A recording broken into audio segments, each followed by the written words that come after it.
Imagine this. Camilla brought 20 of her own people to the coronation. 4 Middletons filled the room.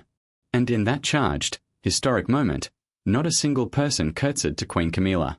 Not even Kate. Something was already shifting beneath the surface, and Prince William had begun to see it. It started when William was handed new responsibilities overseeing a significant portion of the royal family's operations. He sat down expecting spreadsheets and routine reports. What he found instead were threads, quiet, persistent threads leading back to the same people, the same names, the same inner circle. And the more he pulled, the more unraveled. But were these just coincidences? Decades of small decisions made by people in power? Or had William stumbled onto something that someone had spent years making sure no one would ever find? William worked methodically, late into the evenings at Kensington Palace, golden lamplight washing over thick stacks of files. At first, everything seemed in order. Numbers balanced. Appointments looked reasonable. But the cracks appeared slowly, like hairline fractures spreading across a wall that looked solid from a distance. The name that kept surfacing was Annabel Elliot, Camilla's own sister. She had no official role. Yet there she was, quietly tied to Duchy of Cornwall projects, collecting resources, filling advisory positions that were never advertised and never challenged. William set the file down and frowned. How does someone with no official standing keep receiving this? He dug further. Contracts signed with suspicious speed. Promotions handed out without open competition. Charities, royal events, patronage organizations, all quietly staffed with people connected directly to Camilla. Each individual case could be explained away. Together, they told a very different story. And here's what truly shook him. This wasn't surface-level influence. This was a system. A network, invisible to most, woven into the very machinery of the monarchy. He called Princess Anne. Direct, unsentimental, loyal, she was exactly who he needed. When he hung up the phone, William knew the investigation had just become something far more serious than a financial review. And didn't waste words when she arrived, her coat still damp from the London rain. She sat across from William and spoke plainly. She had seen the same patterns herself, small, reasonable-looking decisions that individually meant nothing but collectively painted a map of quiet power. A recommendation here. A consulting contract there. A sponsorship slot quietly handed to the right person. None of it dramatic. All of it deliberate. What they were piecing together wasn't a conspiracy in the dramatic sense. It was something more unsettling, a patient, decades-long construction. And the architect had known exactly what she was doing. To understand the present, William had to go back. Back to when Camilla first stepped into the center of power, fragile and mistrusted, with Diana's shadow looming over everything. She knew her position could evaporate. So she acted. Slowly. Carefully. One small move at a time. She placed trusted people in key roles. Old friends. Longtime collaborators. Even family. Not in one sweeping gesture that might raise alarms, but in a quiet, steady accumulation of small decisions, each one defensible on its own. She told herself it was for the good of the royal family. But she knew the truth. It was armor. Protection she was building with her own hands, piece by piece. By the time Charles became king, the network was mature. It reported to her, shielded her, and extended her reach into every corner of royal operations. And she had already looked ahead to the next chapter, the day Charles would no longer hold power, and William would. She wasn't going to let everything she'd built disappear like morning mist. William stared at the files, connecting what was on paper to what he now understood. His mother had fought alone against schemes just like this. He wasn't going to let history repeat itself.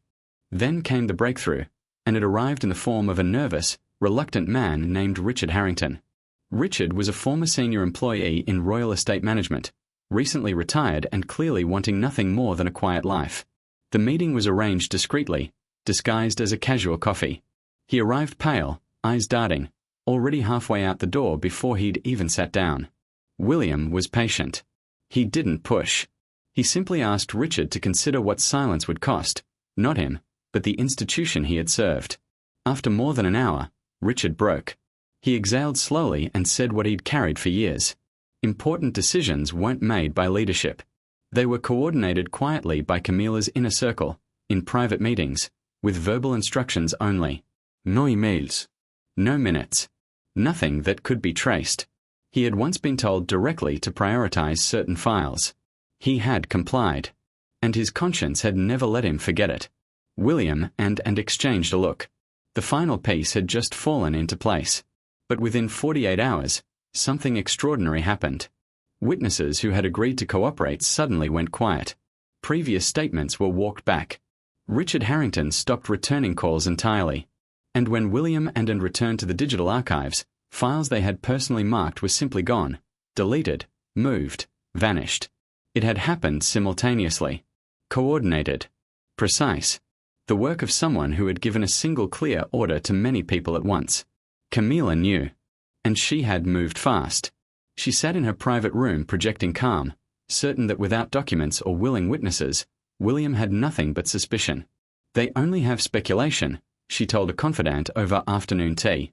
My network has existed for too long to fall so easily. But her haste had revealed something she hadn't intended. The speed and coordination of the cover-up was itself a kind of confession.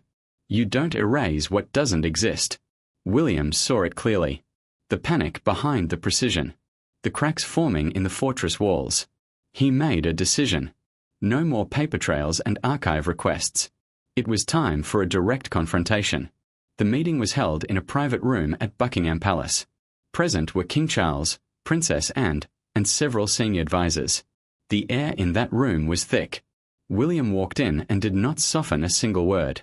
He laid out everything: the network, the appointments, the flow of funds, the synchronized erasure of evidence, the pressure applied to witnesses. Each piece delivered with quiet, unflinching clarity. Camilla maintained her composure. She called it imagination. She called it ambition clouding his judgment. But then William mentioned something that shifted the temperature in the room, that some members of her inner circle were beginning to waver. And she stood up. Her face flushed. Her voice rose. And in that moment, in front of the king and the advisers and her stepson, she said it plainly. She had built the network to protect her position, to make sure her influence would survive even after Charles was gone. She had lost too many years to let it all slip away because of an idealistic young prince. The room went silent. Charles looked stunned, and sat perfectly still. William didn't move. It wasn't a signed confession. It wasn't admissible in any formal sense. But it was the truth, spoken aloud, in a room full of witnesses. And that changed everything. What followed was swift. William led a thorough reorganization. Camilla's associates were removed from positions they had held for years. Contracts were cancelled. Charities were restructured with genuine transparency. The privileges that had been quietly maintained under Charles came to an official end. Camilla kept her title. But her real power, the invisible kind, the kind she had spent decades building, was gone. She retreated. Quieter now. More isolated than at any point since those early difficult years when the public had not yet accepted her. The era of quiet influence, of careful moves and loyal networks and verbal instructions leaving no paper trail, it was over. William stood at his office window, looking out at the palace garden.